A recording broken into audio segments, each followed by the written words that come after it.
दोस्तों, मैं हूं शुभम और आप देख रहे हैं एनिमेशन का खजाना।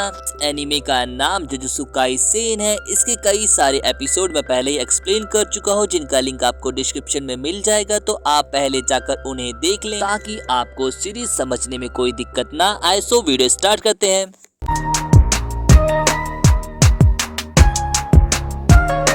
फुशिगोरो बोलता है, ये अव्वल दर्जे की शक्ति है तो हमारा इससे लड़ना बेकार है। हमें आगे बढ़ते हुए चोमू टीचर्स को इत्तला करनी होगी ताकि वो वक्त पर आकर हमारी मदद कर सकें। पर हनामी पर इनोमाकी सीनियर की भी पावर का असर नहीं हो रहा होता। यहाँ पर हनामी से लड़ने के लिए माकी भी वहाँ पर पहुँच जाती है। माकी फुशिगोरो से 500 करोड़ का हथियार श्रापित औजार से उस पर अटैक करती है। यहाँ पर फुशिगोरो अपने श्रापित डॉग से हनामी पर अटैक करता है, पर हनामी उससे रिकवर करके फुशिगोरो पर श्रापित कली से अटैक करता है, जिससे फुशिगोरो जोर पड़ जाता है और माकी को हनामी मारने ही वाला होता। तभी वहाँ पर तोदो यूजी एंट्री करते। फुशिगोरो बोलता है, इसकी श्रापित कलियां श्रापित शक्ति से और ताकतवर हो जाते, जिस पर तोदो बोलता है, पहले तुम खुद को साबित करो यूजी और मुझे काली रोशनी का अटैक करके दिखाओ। अगर तुम वो नहीं कर पाए तो मैं तुम्हारी लड़ाई में मदद नहीं करूंगा, भले ही तुम इस लड़ाई में मारे क्यों ना जाओ। यूजी लड़ने से पहले पूछता है, क्या तुम उस श्रापित शक्ति को जानते हो जिसका चेहरा सिला हुआ है? मैं बोलता, अगर मैंने हाँ बोला तो तू मेरा क्या उखाड़ लेगा। इतना सुनते ही यूजी गुस्से में उसे पेलने लगता है, लेकिन तोदो बीच में आता है और यूजी को थप्पड़ मार कर समझाता है, गुस्से में सिर्फ अपना ही नुकसान होता है। तोदो बोलता है, यूजी बेटा गुस्से पर काबू रखो, गुस्से को हथियार की तरह इस्तेमाल करो, और यूजी वैसा ही करता है। और अब यूजी लगातार 4 बार काली रोशनी का अटैक करके एक अलग ही रिकॉर्ड बना देता है, जिसके बाद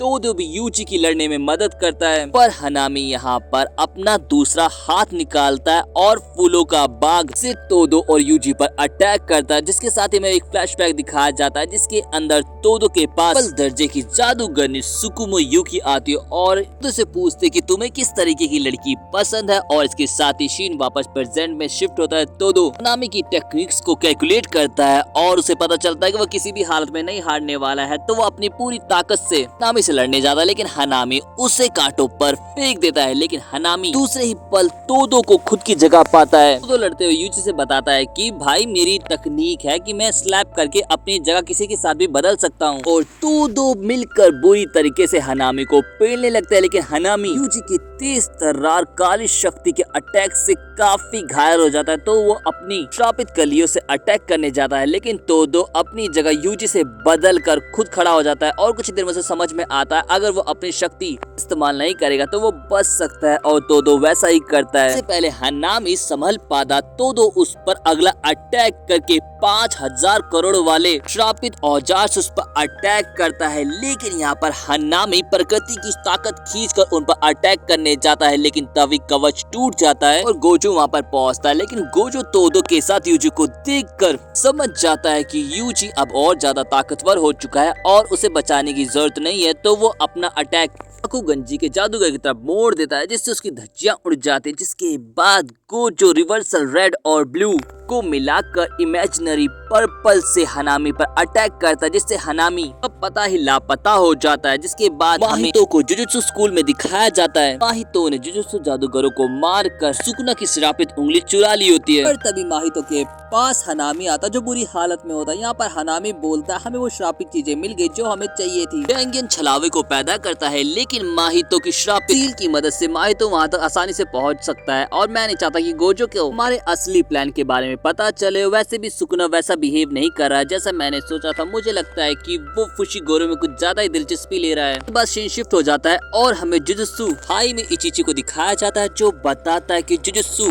हाई से कुछ श्रापित चीजें गायब है और जादूगरों को भी मारा गया है। फिर सीन शिफ्ट हो जाता है और हमें यूजी को दिखाया जाता है। यूजी फुशिगोरो के ठीक होने पर पिज्जा पार्टी कर रहा होता। फुशिगोरो बोलता है, तुम्हें कुछ और नहीं मिला? तभी वहाँ पे तोदो पहुंचता। तोदो बोलता है, भाई का दोस्त भी उसी की तरह है, जिस पर यूजी बोलता है, भाई हम दोस्त कब बने? वहाँ पे गोजो एंट्री करता है। गोजो पूछता है, तुम्हें क्या लगता है कि हमें खेल को जारी रखना चाहिए? जिस पर तोदो बोलता है, खेल से हम अपने बारे में बहुत कुछ सीखते हैं, तो हमें एक्सचेंज इवेंट को कंटिन्यू रखना चाहिए, जिस पर सभी राजी हो जाते हैं। गोजो बोलता है, मैंने एक्सचेंज इवेंट में बस थोड़ा सा चेंज किया। यूजी एक चिट निकालो। चिट में बेसबॉल लिखा होता। तभी वहाँ पे प्रिंसिपल यागा आते। यागा बोलते, गोजो ने बोला था कि 1-on-1 फाइट होगी, लेकिन दूसरे ही पल हमें सभी को बेसबॉल खेलते हुए दिखाया जाता है। बेसबॉल खेलते हुए यूजी से कामू पूछता है कि तुम एक जादूगर क्यों बनना चाहते हो? यूजी बोलता है मैं चाहता हूँ कि जब मैं मरूं तो कई सारे लोग मुझसे मिलने आए। हमें कामो का छोटा सा फ्लैशबैक दिखाया जाता है। कामो की माँ ने भी यही सब कहे होते। कामो को छोड़ते वक्त कामो आउट हो जाता है और नोबारा की बारी आती है। नोबारा की बज्जी में मेगामारू के नाम पर पिचिंग मशीन ले आती है, जिस पर माई जवाब देते है कि मेरा मेगामारू तुम्हारी टीम के जंगली पांडा ने तोड़ दिया, तो अब यही हमारा मेगामारू है। जी बोलते ये तो चीटिंग है, लेकिन तभी तोदो की बारी आती है। तोदो पहले ही बॉल में घायल हो जाता, सभी मिलकर कहते हैं नाइस शॉट। के मन में यहाँ चल रहा होता है कि लोग इसे इतना नापसंद क्यों करते हैं। फिर हमें यागा को दिखाया जाता है। यागा के बारे में पूछते हैं, जिस पर काकुगंजी बोलता उसका जिंदा रहना हमारे लिए ठीक नहीं है, बल्कि किसी के लिए ठीक नहीं है। यागा बोलते हैं लेकिन उसी बच्चे ने शापित शक्ति से हमारी जान बचाई है। पर तभी यूजी होम रन मारकर अपनी टीम को जिता देता है और ये एपिसोड ये पे खत्म हो जाता है। आपका एपिसोड कैसा लगा जरूर बताएं। पिछले एपिसोड के लिंक आपको डिस्क्रिप्शन में मिल जाएंगे, तो आप उन्हें भी जाकर देख सकते हैं। और जाने से पहले वीडियो को लाइक और चैनल को सब्सक्राइब कर दे। सो मिलते हैं नेक्स्ट वीडियो में। Thanks for watching and sayonara.